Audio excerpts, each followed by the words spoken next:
¿Qué tienen en común películas como 2001, Odisea en el espacio, Terminator, El hombre bicentenario y tantas otras? Hoy es nuestro cuarto capítulo de Telescopia, en donde nos divertimos aprendiendo y viendo otra metodología, otra manera de contar temas complejos de una manera ligera y agradable. Uno de los temas que está ahorita en la mente de todos es cómo la inteligencia artificial afecta nuestra vida, y la inteligencia artificial es buena, es mala. Aquí podemos arrancar cómo ve Hollywood o las películas del cine en general a la inteligencia artificial. Y para eso hoy me acompaña Gustavo Sánchez nuevamente, quien me acompañó a discutir sobre la serie de Netflix El problema de los tres cuerpos. Ahí ya lo presenté, creo que pueden conocerlo en ese capítulo. Brevemente, Gustavo es doctor en ciencias y ha trabajado bastante en todo lo que es la parte de la plataforma para que la inteligencia artificial pueda existir. Vamos a iniciar hablando brevemente sobre las películas que han marcado nuestro conocimiento de la IA. ¿Qué nos dicen de ellas y qué podemos aprender de ellas? Muchas gracias por invitarme a hablar de inteligencia artificial. Es uno de mis temas preferidos. Voy a comenzar con una película del año 1968 que se llama 2001, Una Odisea en el espacio. Es la primera película que muestra una computadora que es capaz de interpretar las órdenes y las instrucciones que se le dan utilizando el lenguaje natural. Trata sobre una misión espacial tripulada por astronautas que se ve comprometida cuando la computadora de a bordo, la famosa HAL 9000, desarrolla una conciencia propia y decide tomar el control de la nave. Imagínate que nosotros tenemos, como vimos en el primer capítulo de Apolo 13, que estemos allá antes de suceder el problema de la explosión, que la propia nave se comporte de una manera autónoma, perdamos el control y ella cambie su misión a sus intereses propios. Exactamente, eso fue lo que sucedió en el caso de esta computadora, y efectivamente logra incluso Andy engañar y ocultar la información a los usuarios porque percibe que su propia existencia está en peligro. Una película impresionante, si no la han visto, es del director Stanley Kubrick. Pasando, porque tenemos una lista bastante larga, Andy, la siguiente es la película Terminator, del año 1984, dirigida por James Cameron y protagonizada, como todo el mundo recuerda, por el famoso actor Arnold Schwarzenegger. Esta película trata sobre un cyborg asesino del futuro que es enviado de regreso en el tiempo para asesinar a la protagonista, Sarah O'Connor, que sería la madre del futuro líder de la resistencia humana en contra de las máquinas. Un hombre del futuro, que en este caso se llama Kyle, también es enviado de regreso en el tiempo para proteger a Sarah. ¿Tú has visto esta película, Andy? Sí, la vi. Sabes que estuve en el capítulo anterior hablando con Juan Pablo sobre la película de Arrival, y ellos hablan de recordar el futuro. Ahorita está comentando de que Terminator viene del futuro.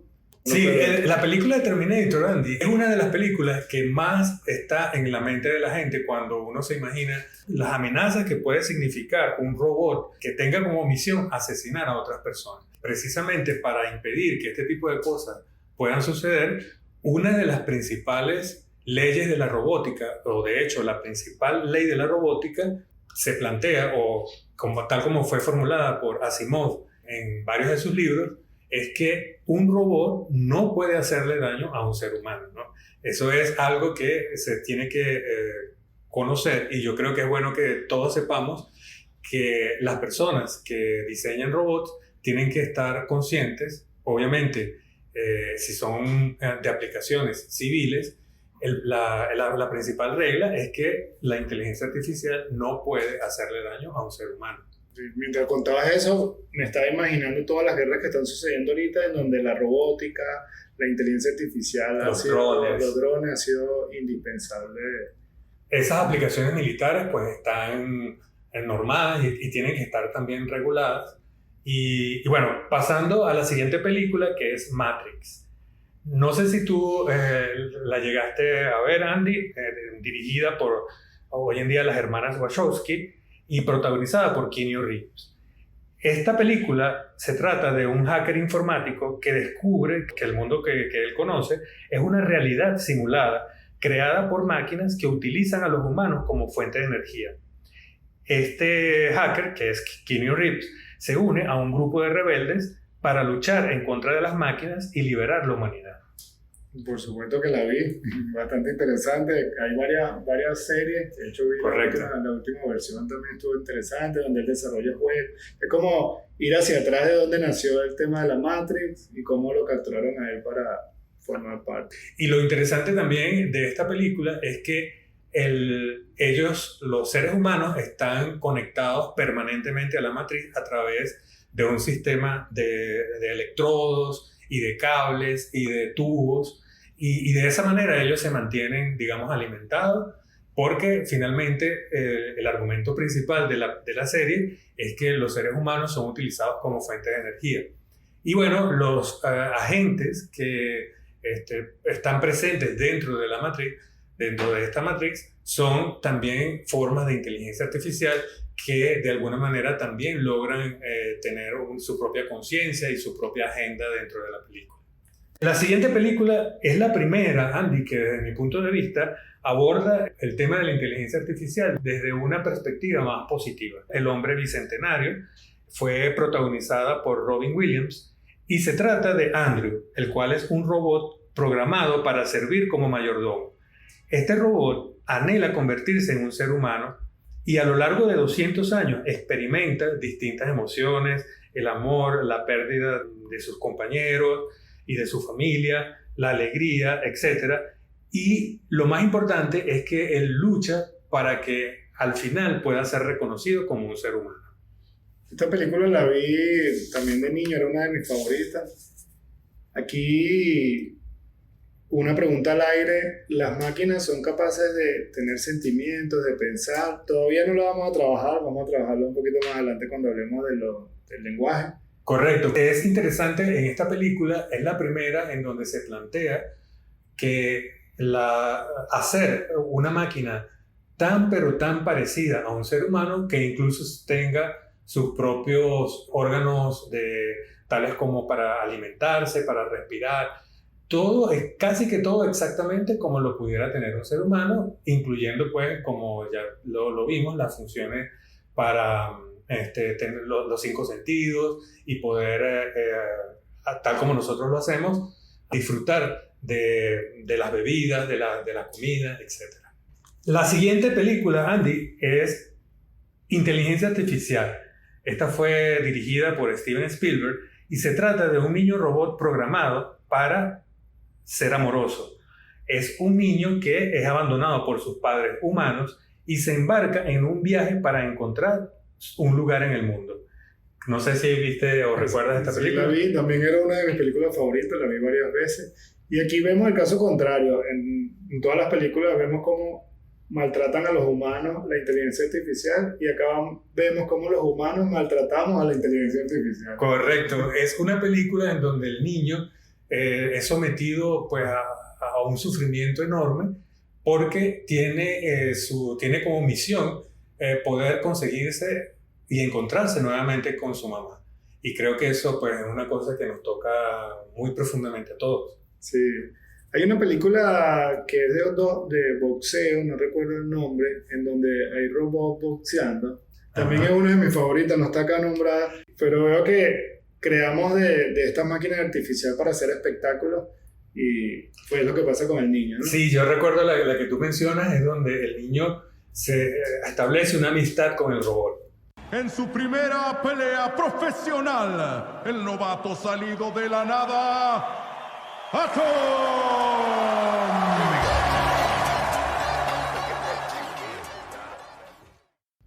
Y bueno, digamos que es algo que se plantea relacionado a lo que comentábamos. ¿Es posible que las máquinas puedan tener empatía? Yo creo que ese es uno de los problemas que está detrás de todas estas películas. Okay. La siguiente es Control Total, una película que trata sobre dos desconocidos que se ven obligados a huir después de recibir una misteriosa llamada telefónica de una voz desconocida que utiliza la tecnología de la información y las comunicaciones para rastrear cada uno de sus movimientos. Esta película, Andy, me impactó por la tecnología que utiliza la inteligencia artificial, la cual es capaz de tomar control de todos los dispositivos que podemos tener los seres humanos. Imagínate una inteligencia artificial que tenga acceso a tu teléfono, a tu computadora, al control de los dispositivos y los sistemas de seguridad en tu casa, y que no solamente eso, sino que tenga control de todos los dispositivos que existen sobre la Tierra. Entonces, obviamente, una inteligencia artificial que tenga esta capacidad pudiera ser capaz de ubicarte y de perseguirte prácticamente en cualquier lugar del planeta. Sí, esa la vi. Una más que ha estado, digamos, conversándose, y por un tema que te voy a comentar más adelante, es la película Her, protagonizada por Joaquin Phoenix, y la voz de la inteligencia artificial fue hecha por Scarlett Johansson. Hello, I'm here. Oh. Was that funny? Yeah. Oh, good, I'm funny. Esta película trata sobre un escritor solitario que se enamora de un sistema operativo de inteligencia artificial que es capaz de aprender y evolucionar. La relación entre este escritor y Samantha, que es la inteligencia artificial, explora los límites de la conexión humana y la posibilidad de amar a una máquina. Como vamos a conversar más adelante, OpenAI, que es la empresa pues, que está detrás de productos como ChatGPT, recientemente sacó el producto ChatGPT 4o, que significa Omni. Y este producto es capaz de reproducir o de interactuar con los seres humanos, con los usuarios, a través de una voz artificial. Y esta voz artificial, según expertos, se parece mucho a la voz de Her, a la voz de justamente Scarlett Johansson. Fantasized that I was walking next to you and that I had a body. I mean, oh God, this is so embarrassing. Esta actriz escribe a la luz pública una carta diciendo que ella no autoriza a ninguna empresa y no ha autorizado a OpenAI en específico en utilizar su voz para lanzar ningún producto.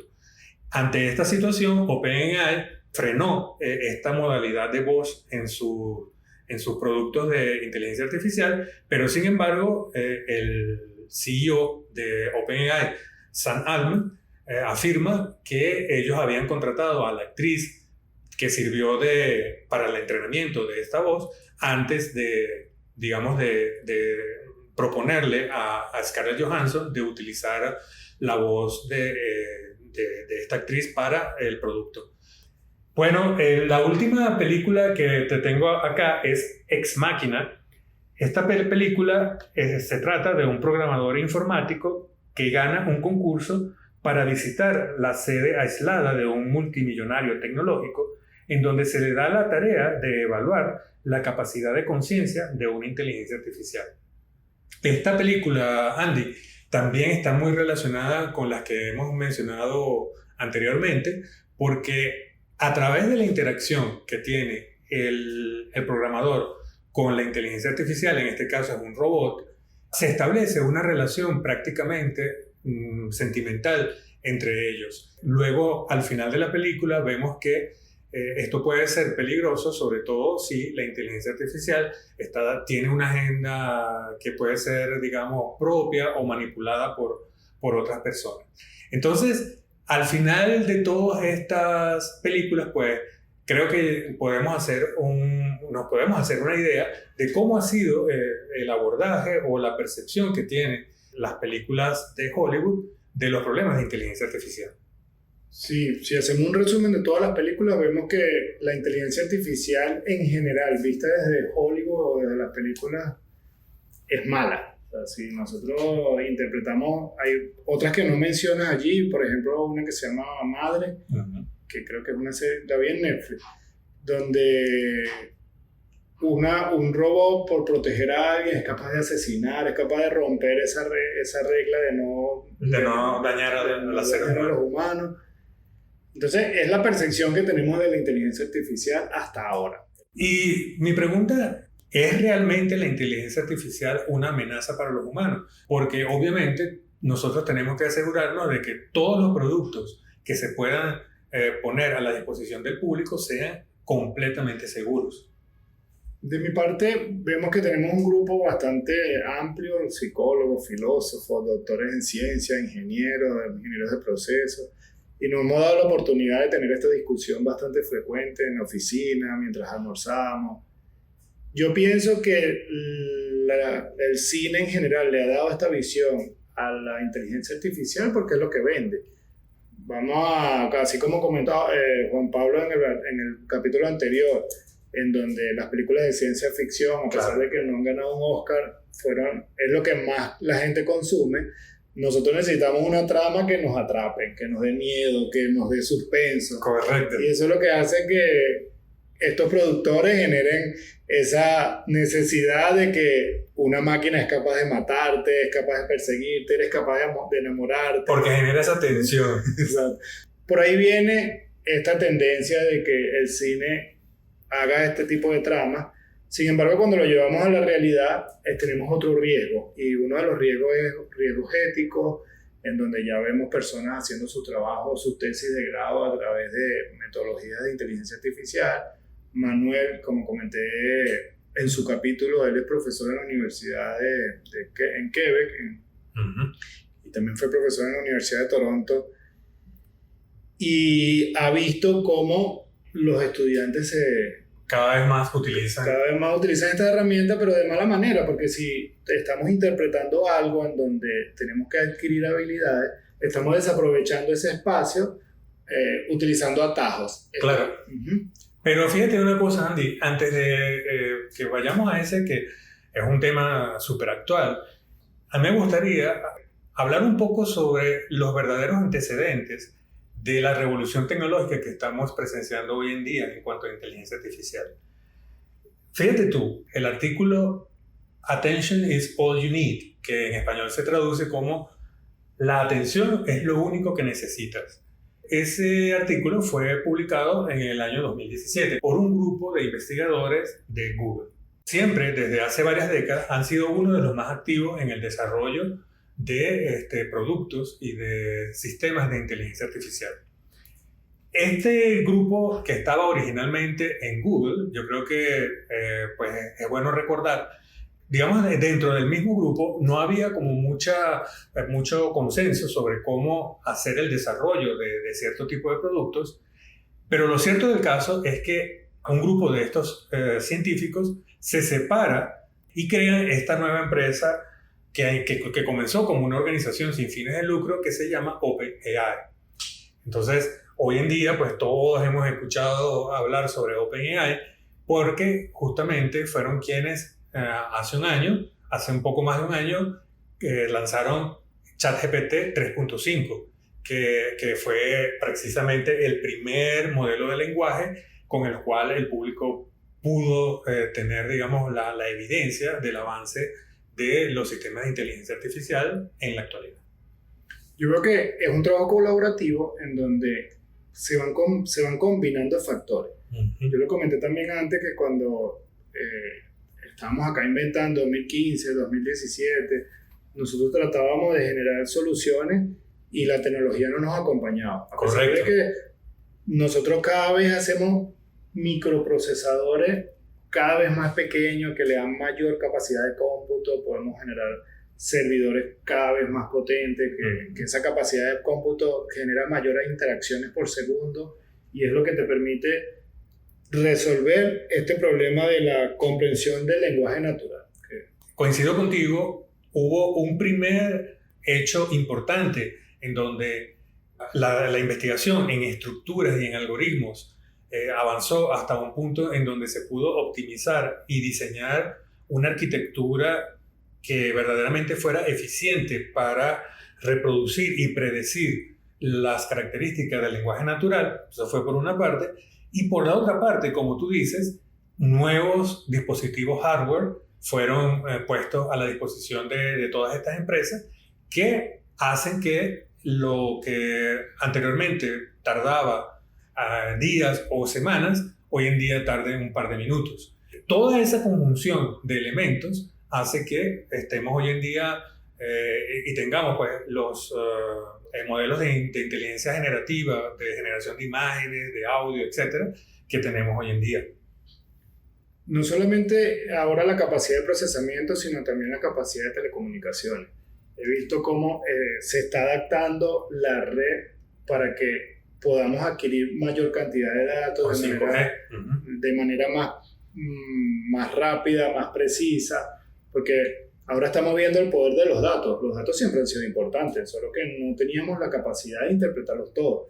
Y lo que pasó probablemente no es que sea importante, pero es lo que nos va a dar un historial de cómo se va a comportar el futuro. Tengo amigos como Maumar Morales, que seguramente va a escuchar este podcast, está en México, lo conocí trabajando en Alcatel, ahorita se llama Nokia, que se fusionó con Nokia, y lo he visto publicando en LinkedIn todos los avances de estas nuevas redes 5G y hacia dónde van, y se complementan con esto que estamos hablando de esa capacidad de capturar lo que la gente piensa a nivel mundial, es lo que te permite entrenar estos lenguajes de procesamiento natural largos, o sea, de mucha data. Sí, la traducción, bueno, en inglés se conoce como los LLMs, Large Language Models, y en español creo que una traducción pudiera ser grandes modelos de lenguaje.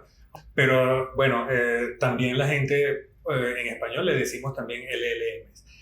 Yo creo, Andy, también que es importante analizar un poco hoy en día dónde estamos. ¿Cuál es el estado del arte de la inteligencia artificial hoy en día que estamos en junio de 2024?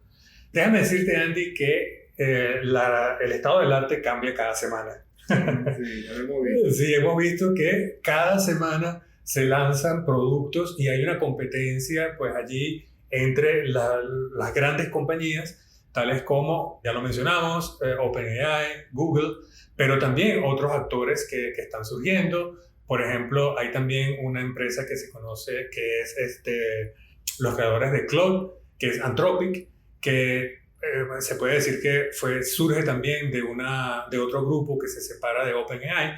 Y en Europa también hay una empresa que está sacando un producto que se llama Mistral, que también está teniendo un desempeño bien interesante.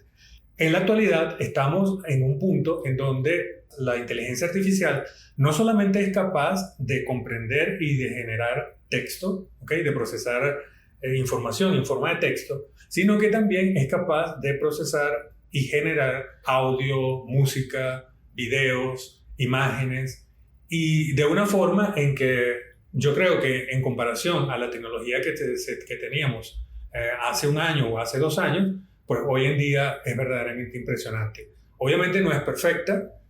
Si tú lo detallas o entras a analizar los videos o las imágenes que se generan con estas herramientas de manera detallada, te vas a dar cuenta que tienen ciertos errores, hay cosas como que no cuadran o parecieran, se nota pues que están generadas por una máquina, pero en general yo creo que el estado del arte es impresionante cuando lo comparas con lo que teníamos hace un par de años. Claro, lo que estamos hablando, se combinaron muchos elementos de tecnología y está evolucionando, el modelo se está entrenando cada día más, se va perfeccionando. Pasa como con nuestro podcast, nuestro primer capítulo, la edición Sí. es terrible, el segundo va mejorando un poquito, el tercero capaz usamos otra técnica que tampoco nos funcionó, en este vamos a ver qué tal sale, y a medida que vayamos ya practicando y practicando. Bueno, sí, y fíjate que existen herramientas de procesamiento de audio tales que pueden corregir muchas de los problemas que la gente que graba los podcasts pues tiene a diario, como los ruidos, las repeticiones de palabras, etc. Entonces, yo creo que también va a llegar un momento en donde se va a acelerar y se va a facilitar mucho el acceso a estas herramientas y van a hacer pues que tengas que pasar mucho menos tiempo editando el audio de los podcasts. Aquí tengo 2 puntos. Juan Pablo en el capítulo anterior nos dice, esto lo estoy grabando yo, no soy una inteligencia artificial. Sí. Va a llegar un momento que la inteligencia artificial es capaz de repetir incluso nuestros errores cuando nos quedamos pegados ahorita hablando, la idea va a salir pero no sale. Y aquí vamos a ver si entonces dividimos la inteligencia artificial en 2 partes para ver cómo el tema de los usos. He visto que se está desarrollando muchísimo contenido en internet. Cada contenido que veo tiene por encima de las 50.000 visitas, o sea que es un tema que está de moda. Y lo usan de 2 maneras. Así es. La primera manera es para generar contenido. Toda esta gente de mercadeo que tiene que generar muchísimo contenido se está apoyando muchísimo de esta herramienta de inteligencia artificial. En ese caso, Andy, los usos para marketing son muchísimos. Te permite, por ejemplo, generar guiones, generar slogans, generar frases, presentaciones. De verdad que yo creo que en ese ámbito las aplicaciones son bastante importantes. Sí. Y tenemos otra área, o sea, dentro del área no solo mercadeo, es el área de la generativa, ya lo he nombrado. Uh-huh. Y tenemos otra área que es la analítica. Así es. Que es la que estamos usando más nosotros. O sea, nosotros también estamos usando la generativa para generar contenido y cosas que estamos creando, pero la analítica es nuestro día a día, en donde utilizamos un conjunto de datos y tratamos de encontrar patrones. Si quieres, vamos a hablar un poquito, a ti que te encanta el claro. tema de en el tema de la inteligencia artificial analítica y de la inteligencia generativa, es importante resaltar, Andy, que la inteligencia analítica, las primeras redes neuronales, pues, fueron propuestas ya en los años 50. Habían los primeros modelos, el perceptrón, por ejemplo, es de esa época, en redes neuronales. Y de lo que se trata en ese caso es de hacer problemas de clasificación. ¿Qué quiere decir eso? Dado un conjunto de datos, la red neuronal va a ser entrenada para aprender a clasificar un dato o un ejemplo de una serie de datos en particular en unas categorías predefinidas. ¿Okay? En ese caso hablamos de los problemas de aprendizaje supervisado. Un caso muy sencillo de entender: tú le das una foto a un modelo de inteligencia artificial y le dices, mira, yo quiero que tú me reconozcas si esta foto corresponde a una letra A o una letra B o una letra C. Y este tipo de aplicaciones se utilizan para reconocer el lenguaje, el texto que pudiéramos tú y yo, por ejemplo, escribir. Y entonces la red neuronal se entrena para poder traducir las imágenes en el texto que representan esas imágenes. Imagínate un abogado que tenga miles de leyes y necesita interpretar algo y la inteligencia artificial sea capaz de un documento físico que ni siquiera está digitalizado, a través de imágenes, capturar lo que dice el documento, interpretarlo y todo lo que nos ayuda en nuestra vida diaria. Lo que tú nos dices, ahora somos capaces de una fábrica escucharla y cuando la fábrica suene diferente, saber que estamos ante un problema. La inteligencia artificial analítica, como para repetirlo, se ocupa de los problemas de clasificación y de predicción, que son los que comúnmente son importantes en términos de la industria, por ejemplo, para hacer control de calidad o problemas de detección de fallas en equipos como los que nosotros estamos haciendo en la actualidad.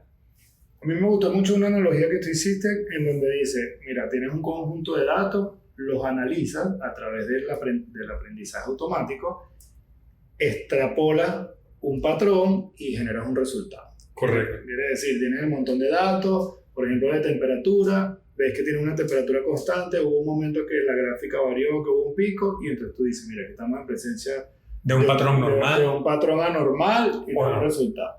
Me gusta como un día discutimos el tema del generativo, que es lo mismo pero al revés. Correcto. Inteligencia artificial generativa, los principios básicos de la misma no son tan antiguos, son mucho más modernos, más recientes, digamos, tienen alrededor de ya apenas unos 30 años. Surge de la idea de hacer el trabajo contrario. En lugar de clasificar o identificar patrones en un conjunto grande de datos, yo le voy a dar al modelo una frase pequeña. Por ejemplo, genera una imagen de un gato, ¿ok? Y entonces este modelo de inteligencia artificial toma ese prompt, que así se llama la interacción con estos modelos generativos, generar imagen de un gato, y luego, una vez que se ha entrenado ya a reconocer muchos gatos, como tú dices, ese modelo de alguna manera se utiliza en el sentido contrario, o sea, en el orden inverso, y entonces, en vez de ser posible, de ser capaz de identificar un gato, ahora este modelo va a ser capaz de generar un gato hipotético que no existe, que corresponde sencillamente a los patrones de la palabra gato que fueron ya aprendidos por esta inteligencia artificial. Fíjate, Gustavo, que hay varias cosas aquí interesantes y varias cosas que están sobre la mesa. Es un tema súper complejo y amplio, divertido, de moda, que tiene muchísimas variables. ¿Hay algún sector, y esto no es una pregunta, bueno, una pregunta que me estoy haciendo para responderla de una vez, ¿hay algún sector que se salve de utilizar la inteligencia artificial? Ya nombré el sector de los abogados, o sea, la parte legal. Veamos, no voy a tocar el industrial porque es que vamos a tocar muchísimo durante este podcast, porque es a donde nos especializamos.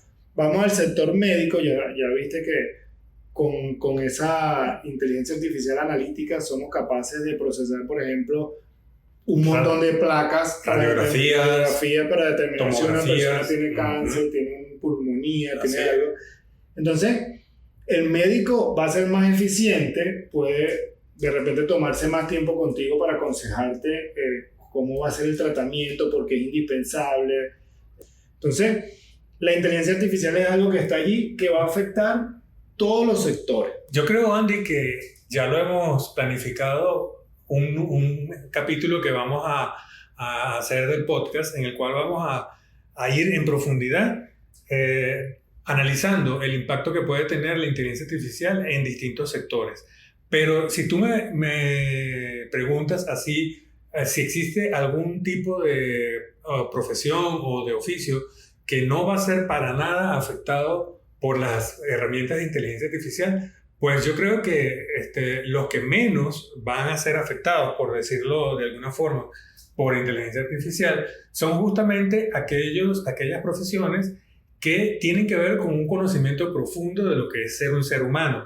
Por ejemplo, consejeros más orientados hacia el entendimiento, pues, de los problemas que pueda tener un ser humano en específico. Y te lo digo de esta manera porque uno pudiera pensar, por ejemplo, en psicólogos. Sin embargo, ya existen aplicaciones que hacen acompañamiento y hacen, digamos, un poquito de consejo de manera, digamos, automática, en donde no hay un ser humano allí detrás. Yo conozco varias aplicaciones de este estilo.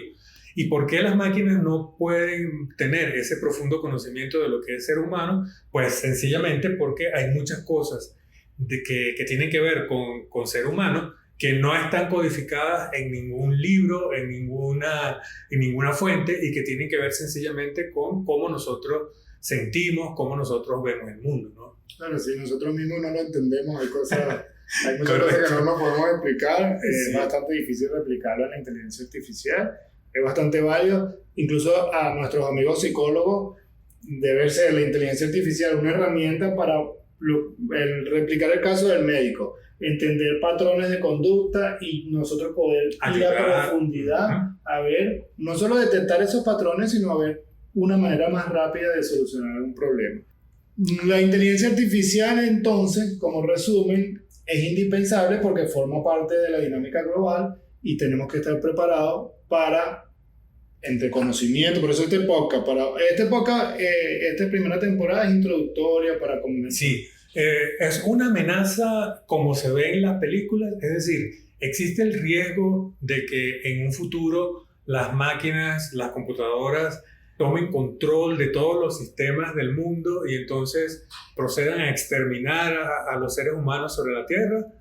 Lo que yo pienso es que en la actualidad ese riesgo no existe. Digamos que estamos lejos de llegar a un punto en donde una computadora o una red de computadoras pueda tomar el control de todos los sistemas que hay en el mundo. Tenemos que también recordar que existe grandes avances en el área de la ciberseguridad, que eso podemos también hablar de eso en un próximo capítulo, y que todo se prepara, pues justamente se segmentan las redes, hay sistemas críticos que están muy bien protegidos, precisamente para evitar que una computadora o un ser humano, un hacker, por ejemplo, pueda tomar control de todos estos sistemas críticos.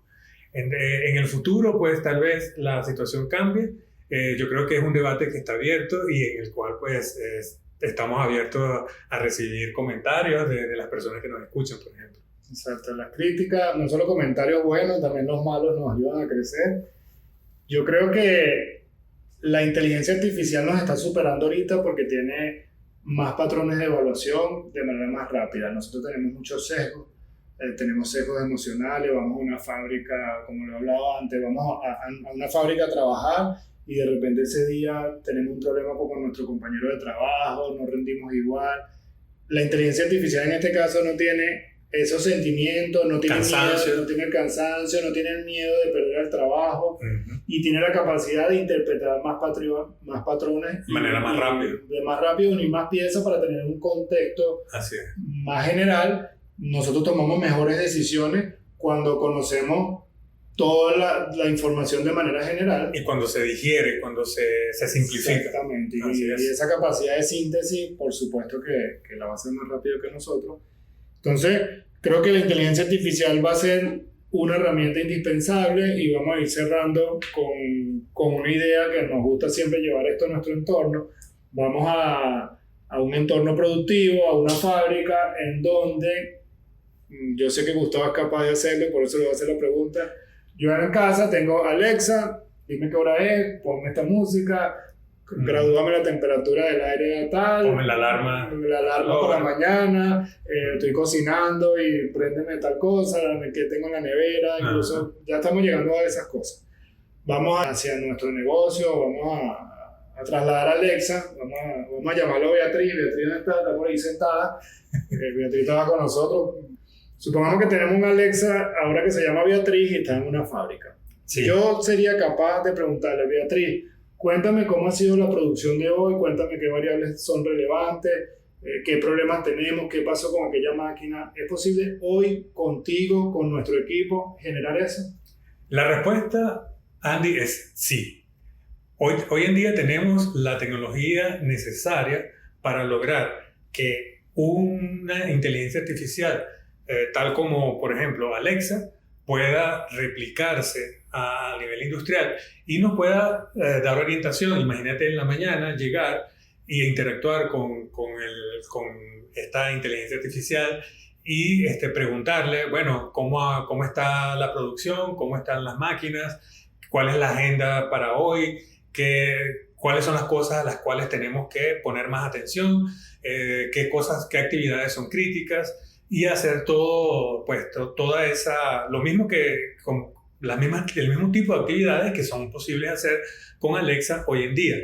Fíjate que el punto crítico, digamos, para hacer eso que estamos comentando una realidad, es la conexión de los distintos equipos, los activos, que son los encargados de realizar la producción, de conectar estos equipos con un sistema que pueda ser capaz de obtener la información, de hacer los intercambios de información y de hacer el análisis de toda la información de la planta.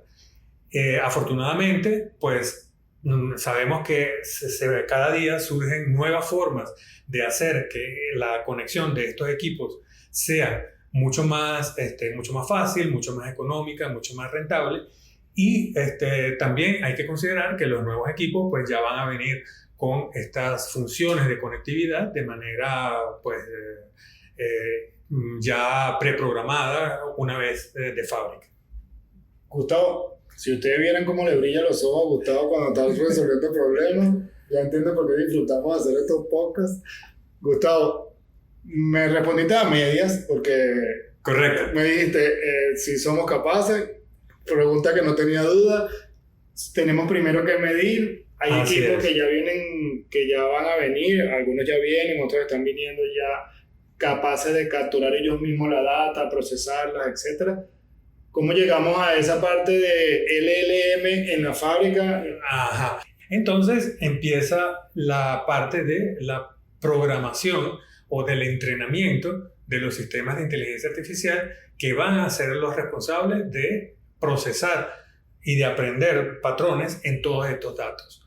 Esa parte, digamos, que es una de las que pareciera pues mucho más complicada, es una tecnología que hoy en día ha avanzado muchísimo. Sabemos y tenemos algoritmos que son capaces de identificar patrones y de recomendaciones utilizando justamente el mismo tipo de tecnología que se ha utilizado hoy en día para generar los modelos de lenguaje tales como ChatGPT, etc.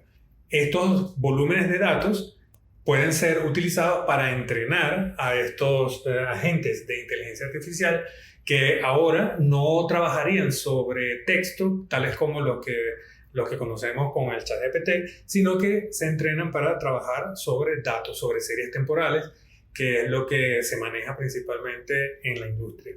Un tercer elemento, que tú seas capaz de preguntarle a una máquina en lenguaje natural, así como nosotros estamos hablando en español, ese es uno de los pasos o de las etapas que ya está completamente resuelto. Esa parte, digamos, es una de las más fáciles. Hoy en día es perfectamente factible hacerlo, no solamente en español, sino en inglés, en italiano e incluso hoy en día pues en muchísimos más idiomas. Así que no constituye un problema adicional para algún producto como el que tú estás planteando. Bueno, hacia allá vamos. Ayer estaba con un vecino de acá del edificio y él tiene una consultora donde hace años, ya no está trabajando en eso, hace años lo ayudaban a buscar candidatos, a buscar perfiles y le decía reclutamiento y decía, yo necesito que me consiga un perfil que sea hacedor de cosas, o sea, que haga que las cosas pasen. Que sea capaz de resolver problemas. Exacto, más allá de su nivel técnico, más allá de su skill, de su preparación profesional, que sea capaz de hacer que las cosas pasen. Interesante todo lo que hemos hablado y eso me quedó ayer sonando porque creo que es lo que nosotros hacemos que las cosas pasen porque no estamos inventando nada nuevo, por supuesto es un tema muy complejo, hemos tenido que estudiar muchísimas cosas. Tengo 5 papers que en la última semana me han mandado y todavía no he terminado de leer y estamos haciendo que las cosas pasen. Ya estamos creando en entornos como Venezuela, que han tenido una inflación terrible, ya ha sido capaz de generar gemelos digitales para entornos de acá. Hemos podido digitalizar espacios, volver equipos descontinuados un poco inteligentes para seguir utilizándolo y no tener que invertir en eso todavía para mejorar la producción, optimizar a cambio de nuestro entorno. Entonces me parece bastante interesante lo que me dijo el vecino, el sí tuyo, sí. Somos capaces de hacerlo, y más allá de la propaganda, porque por supuesto que en Ingedaka nuestro objetivo es generar más soluciones cada día, acompañar a nuestros clientes, nuestros aliados. Yo creo que esa parte, el rol fundamental de los ingenieros es hacer que la tecnología sea accesible para las personas que la necesitan. Uno de los fundamentos de Ingedaka es precisamente investigar, analizar, estudiar los avances que existen a nivel tecnológico para poder ofrecer las soluciones que más se adapten a las necesidades de las empresas, de las personas en su día a día. Y por otra parte, yo también sé que, y también tenemos otra, como el otro sombrero, ¿no? Es como nuestra otra forma de pensamiento, que es la generación de nuevas cosas, de nuevas tecnologías y de nuevos productos. En ese caso, el foco precisamente está en resolver problemas de una manera novedosa que justamente no existe en la actualidad o no está disponible hoy en día en ningún lado. Esos dos aspectos, el problema de inventar nuevos productos, nuevas soluciones para problemas que existen, y el otro aspecto, que es el de tomar soluciones que ya existen y adaptarlas para un caso en específico. Bueno, a mí yo no puedo decidir entre uno y el otro. Ambos me parecen muy importantes y bueno, y complementarios. Le siguen brillando los ojos a Gustavo cada vez que genera soluciones. Y por eso disfrutamos nuestro trabajo, disfrutamos lo que estamos haciendo y disfrutamos compartirlo con ustedes. Ambos somos, Gustavo más que yo, Gustavo ha sido profesor, de hecho fue mi profesor en el doctorado. Ahí nos conocimos y fue cuando empezamos a trabajar juntos. Yo también he tenido la oportunidad de dar clases y nos encanta enseñar y compartir esto que estamos aprendiendo. Por ahí se me ocurren varios temas. Cada vez que hablamos de un tema se me ocurren otros. Voy a hacer un spoiler de uno de los temas que vamos a tratar, y uno es los datos en la Fórmula 1 a través de AWS. Se lo estoy preparando con Guillermo Escalante, que trabaja con nosotros, trabajó en AWS, y por ahí vamos a ver qué sale, bastante interesante. Queremos cerrar esta primera temporada con historias, anécdotas como lo que estamos haciendo ahorita, para irnos con temas específicos. Ya tenemos una entrevista con Odoo, con AWS, con Rockwell, etc. Y vamos armando el panorama de lo que viene, de cuáles son las herramientas del futuro. Y bueno, con esto vamos cerrando nuestro capítulo de hoy. Espero que lo hayan disfrutado tanto como nosotros. Seguimos inventando, seguimos preparando cosas, ideas. Si tienen alguna idea que quieran desarrollar, algunas preguntas, inquietudes, críticas, nos encanta escucharlos para poder tomar decisiones que se parezcan a ustedes. Con esto cerramos hoy. Un inmenso placer compartir contigo, Gustavo, día a día todas estas cosas que estamos inventando desde Ingedaka. En Ingedaka somos innovación dinámica para el sector productivo. Hacemos converger la tecnología y la ingeniería para crear entornos inteligentes, humanos y sostenibles. Hasta la vista, baby.